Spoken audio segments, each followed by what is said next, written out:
Assalamualaikum, masih bersama saya TM Taufikun Makmur Channel, yang akan menemani sahabat semua dalam mengungkap misteri situs bersejarah. Kali ini saya akan mengungkap sejarah Syekh Abdurrahman Al-Qadri atau yang lebih dikenal Kilobama Cirebon. Sebelum lebih lanjut jangan lupa subscribe, like, dan komen biar tidak ketinggalan kisah misteri situs bersejarah selanjutnya. Jauh sebelum Syarif Hidayatullah atau Sunan Gunung Jati mensyiarkan Islam di Cirebon, seorang ulama Baghdad lebih dulu berdakwah di pesisir pantai utara Jawa. Bahkan keberadaan ulama itu di Cirebon lebih dulu dari Syekh Nurjati atau Syekh Datuk Kafi, mensyiarkan Islam di Cirebon sekitar abad ke-12 atau abad ke-13, yang juga guru Sunan Gunung Jati dari Baghdad. Ulama asal Baghdad itu adalah Syekh Syarif Abdurrahman atau dikenal masyarakat Cirebon dengan nama Kilobama. Menyambangi situs bersejarah Pangeran Sedang Lautan atau disebut warga sekitar situs Kilobama yang berada di Desa Mundu Mesigit, Kecamatan Mundu, Cirebon. Situs Pangeran Sedang Lautan ini berada di bawah pengelolaan Balai Pelestarian Cagar Budaya, BPCB, Banten. Di situs inilah terdapat beberapa makam tokoh Cirebon, yang paling tua adalah makam Syarif Abdurrahman atau Kilobama. Nama aslinya Syekh Syarif Abdurrahman dari Baghdad, beliau ini diperkirakan abad ke-11 berada di sini, tutur juru pelihara situs Pangeran Sedang Lautan, Raden Taufik.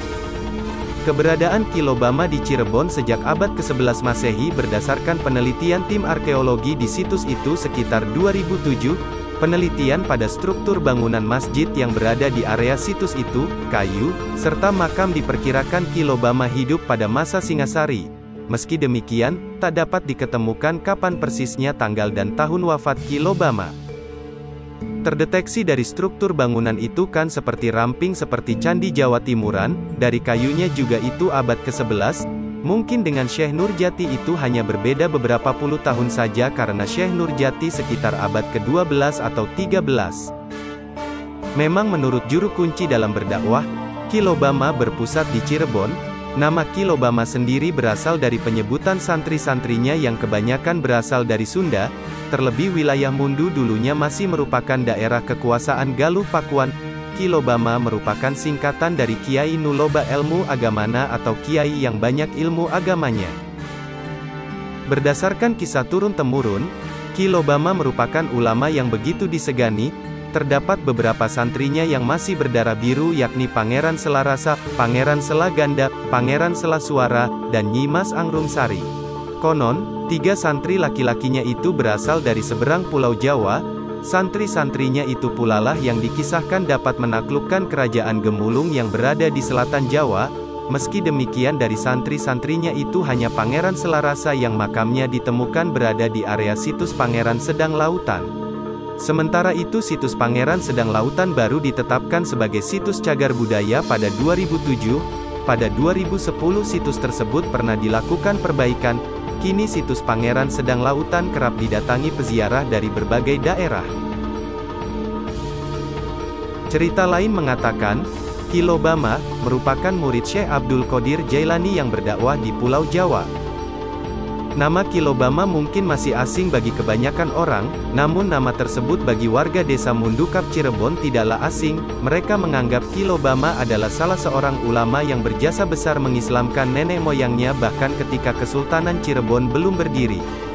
Kilobama menurut legenda masyarakat setempat nama aslinya Syekh Abdurrahman Al-Qadri, dipercayai sebagai murid langsung Syekh Abdul Qadir Jailani. Kilobama datang ke Pulau Jawa pada abad ke-12 dalam rangka mendakwahkan Islam di Pulau Jawa sebelum akhirnya wafat dan dimakamkan di Desa Mundu, Cirebon. Syekh Abdul Qadir Jailani dalam sejarah Islam merupakan ulama kenamaan yang ajaran-ajarannya masih dipakai hingga kini. Menurut beberapa catatan, Syekh Abdul Qadir Jailani adalah orang Persia meskipun begitu ada juga yang berpendapat orang Kurdi. Syekh Abdul Qadir Jailani diperkirakan lahir di selatan Laut Kaspia Mazandaran, Iran, pada tahun 1077 dan wafat di Baghdad, Irak pada tahun 1166 Masehi. Selama hidupnya Syekh Abdul Qadir Jailani banyak menghabiskan waktu di Baghdad menjadi seorang ulama pengajar. Memahami biografi singkat mengenai Syekh Abdul Qadir, dapatlah dimengerti bahwa, jika betul Kilobama sebagaimana yang dipercayai masyarakat Mundu sebagai murid langsung Syekh Abdul Qadir, maka dipastikan ulama tersebut hidup pada abad ke-12. Tidak ada kejelasan kisah mengenai asal-usul Kilobama, tidak dijelaskan pula apakah ulama tersebut berdarah Persia, Kurdi, Arab atau berdarah pribumi. Legenda masyarakat setempat hanya mengungkapkan Kilobama sebagai murid langsung Syekh Abdul Qadir Jailani. Dalam mendakwahkan ajaran-ajaran kebajikan, Syekh Abdurrahman Al-Qadri dikenal sebagai seorang yang luas pengetahuannya, sehingga masyarakat Sunda yang kala itu mendiami wilayah Mundu sangat mengaguminya, sebab segala permasalahan tentang ketuhanan, kehidupan sosial dan lain sebagainya akan dapat dijawab oleh Syekh Abdurrahman Al-Qadri. Syekh Abdurrahman Al-Qadri sebagai seorang bijak yang mampu memberikan solusi pada orang-orang di sekitar tempat dakwahnya membuatnya menjadi terkenal seketika. Banyak orang-orang yang masuk Islam karena kedalaman ilmunya. Lambat laun karena dianggap sebagai seorang kiai, orang tua, yang sangat dalam ilmu agamanya, orang-orang Mundu memanggil dan mengenangnya dengan julukan Kilobama. Dalam bahasa Sunda Aki bermaksud orang sepuh, sementara Lobama berasal dari dua kata, yaitu kata loba, yang berarti banyak, dan kata ma, merupakan kependekan dari kata agama, sehingga maksud dari julukan Kilobama adalah orang tua yang dalam ilmu agamanya. Di area pemakaman Kilobama, banyak juga makam-makam penduduk sekitar baik yang lama maupun baru. Di area pemakaman tersebut juga terdapat makam Pangeran Bratakelana, anak Sunan Gunung Jati yang wafat dibegal di tengah lautan oleh perampok. Begitulah sejarah Syekh Abdurrahman Al-Qadri Cirebon yang saya ketahui. Mohon maaf bila ada kesalahan dalam penyampaian.